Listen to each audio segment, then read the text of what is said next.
I got a lot of questions about the draft the other night. I guess the first one is, when do they tell you? When do they ask you to do that? And what kind of guidance do they give before you actually get a chance to go out there and announce a pick? All right. Like people have been asking me this for the last, 48 hours. So that I got invited by the Vikings to come and do their draft party in Minneapolis on Thursday. Okay. And, it was kind of cool. I mean, I don't have a whole lot of contact anymore with the league or the Vikings. I go back to their Legends weekend. Anyway, so I say, sure. So, they fly my wife and I out there, and we had a good time in Minneapolis, got to see some old teammates. And then I go to Vegas for the NFL draft. Now, you got to be honest, I don't follow this stuff anymore. I'm not like, I'm not one of these draft junkies. I don't think I've ever watched the whole thing. So I get there, and they're very nice to me. So I go to they pick me up, and I go over to wherever they had the thing. I was I think it was at a hotel. Was it the Bellagio? I don't remember. Anyway, so they bring me in, and I go to the green room where all the other presenters are. I'm hanging out with like Marcus Allen, and Sebastian Maniscalco, who's a great comedian who I think is great. Larry Zonka. So it's cool. So it's a little chaotic backstage, in this green room. So they come up and say, "Okay, Ed, you're the second person to go." I go, "Okay," so I'm getting ready, and I said, "What?" I said, "What do I do? I mean, do I go out there and let me just say this first." So before this whole thing started, they brought everybody, all the presenters, out onto this stage, okay, in front of the crowd. I mean, this crowd was freaking enormous. I've never seen that many. I felt like I was at Woodstock, performing at Woodstock. It went forever. And I'm like, whoa. I said, this is crazy. So then we go back in, and they tell me, you're the second person to go.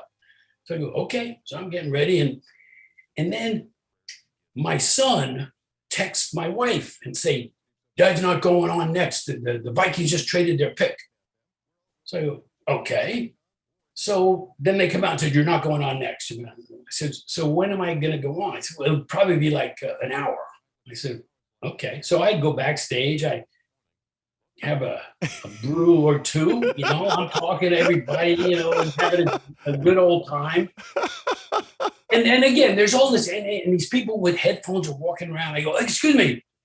Hey, when I go out there, I mean, what do I do? I mean, do I just read that thing?" They go, yeah. I go, "Okay, just, read. I mean, can I say anything? Do you want me to say anything?" And they go, yeah. I mean, can I have some fun?" They go, "Oh, yeah, that's good. They like it when you have fun."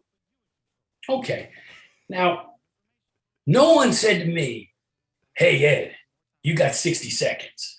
Okay, so let's get it over with.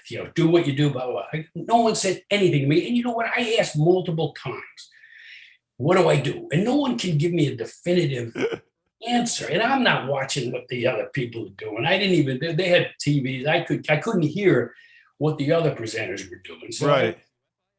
So I go out there again. I see this crowd, and all of a sudden my adrenaline starts going.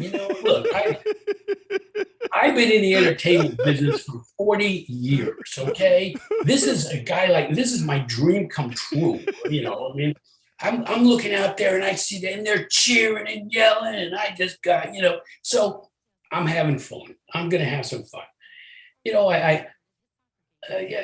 People said that, I was talking about myself. Well, who am I going to talk about? Who am I supposed to talk about myself, So I get out there, and I'm just reflecting a little bit about my draft experience, what I thought was funny, and a lot of people really enjoyed it. And then I'm going along, and blah blah blah, and I kind of knew, I was pushing the envelope a little bit, but again, I was enjoying. The crowd was responding. Then this woman comes out, and I thought she was going to get like Will Smith me, She comes out, and she goes, she did something, and I go, no. I didn't really hear what she said, but I got the hint. Come on, move it on. So I read the thing, and there you go. And I go off stage, and nobody said anything to me. Reflecting back, I think they were ignoring me when I came. That was gonna be my question.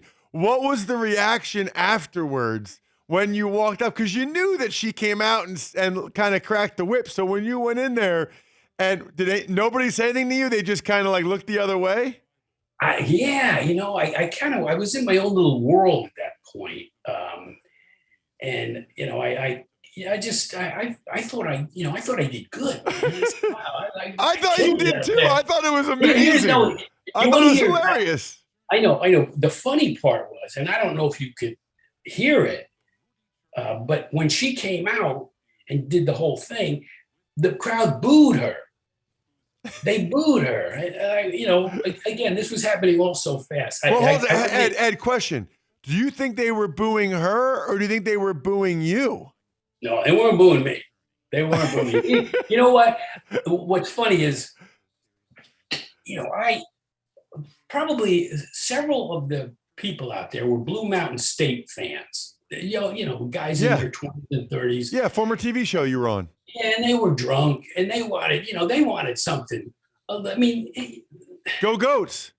No, right. They wanted to be entertained a little bit, and nobody was doing that. Not that I knew what people were doing, but I just wanted to have some fun. And I was like blown away by the reaction. I mean, from people. I mean, my Twitter. I don't do a lot of social media stuff, but my Twitter thing got just bombed. And to be honest, like 90% of the people thought it was great, and then I had that 10% that like thought I was the worst person in the world. I mean, how could I do that? You're not the worst person in the world. No, I understand that. But there are people out there.